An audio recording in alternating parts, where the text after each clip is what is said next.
Welcome back to the show. Switching gears, talking about our health, and just talking to Ophelia, you just realize, and you're so grateful, for those of us that have good health, and to maintain good health in uncertain times. A lot of people are struggling when it comes to, of course, food inflation. Food inflation has been talked about a lot in the media, and we're going to talk about that with Dr. Stephanie Rubino, joining us back here again on the show. How are you, Stephanie? Happy New Year, by the way.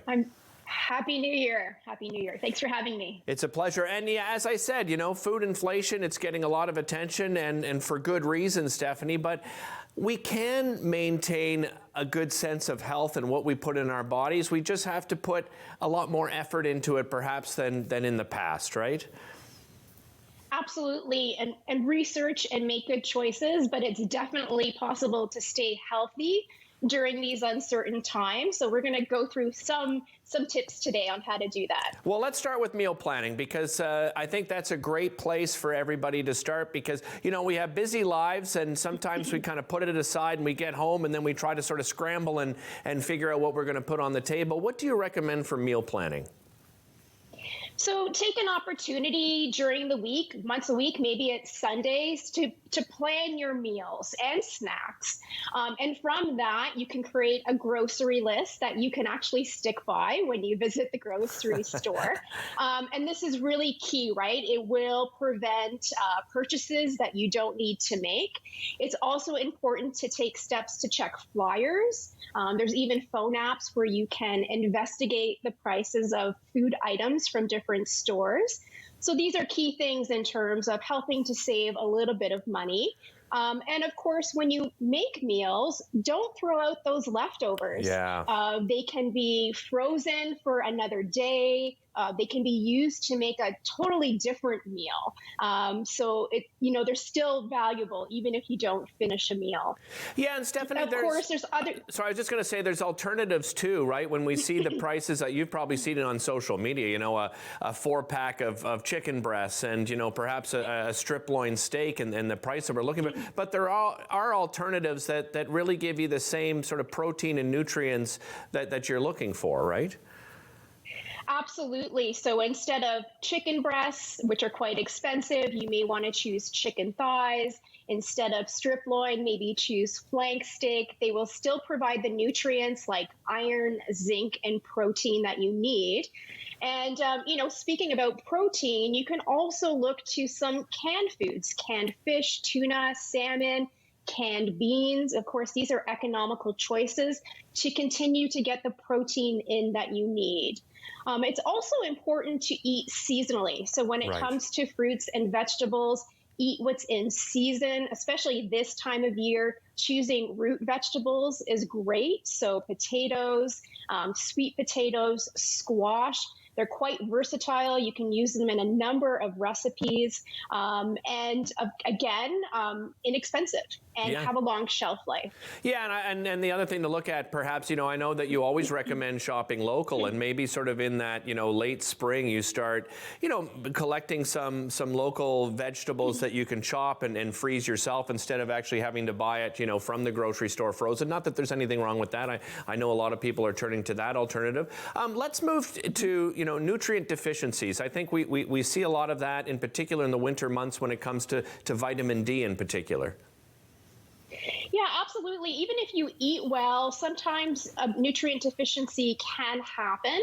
And there's a lot of supplements on the market. It can be very overwhelming, and it can be very expensive to buy what you think you might need. So a couple of key ones to keep in mind. Vitamin D, of course, we're not really exposed to a lot of sunlight this time of year. Our production is very low. So investing in a vitamin D supplement is, a really good choice. Vitamin D supplements are budget friendly. They are important for supporting our bones, our teeth, our mood, even our immune system, and really a key nutrient for children and adults.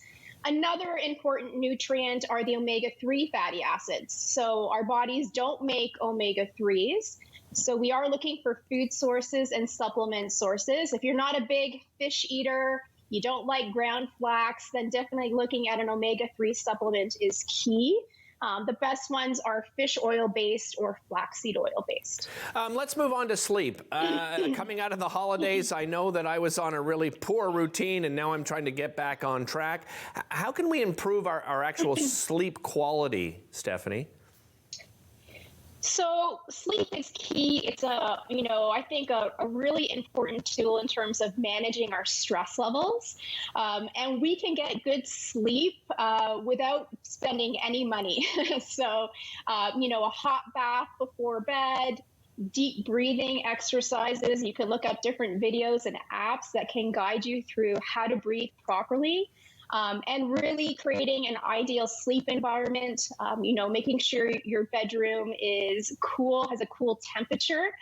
This will promote better sleep and also save you some money in terms of heating costs. And make sure you're minimizing noise disruptions, minimizing light exposure, and most of all, getting rid of those electronic devices. That would definitely help improve your sleep at night. Let's talk exercise to wrap up, because again, this is a difficult time of year for many people. They tend to cocoon themselves. We're going to be actually talking about the Rito Winter Trail coming up, which is a great opportunity to get out and enjoy some activities. But how important is maintaining that exercise routine? Absolutely important. We know exercise is important for our physical and mental health. Exercise helps to increase those endorphins that help us feel good. The key thing here is you don't need an expensive gym membership to be physically active. You can do exercises at home, outside, at the park, depending on the time of year that it is. Pull out those resistance bands, those dumbbells, and really look up, again, even different videos, apps that you can use to guide you through a specific routine. And if you're not feeling motivated, reach out to a friend. This is really great in terms of encouraging you to stay on a consistent schedule and keep you motivated. Great advice, Stephanie, as usual. Thanks so much for joining us. Really appreciate it. Don't go away, because coming up after the break, we'll tell you how you can furnish your entire home for $1,000.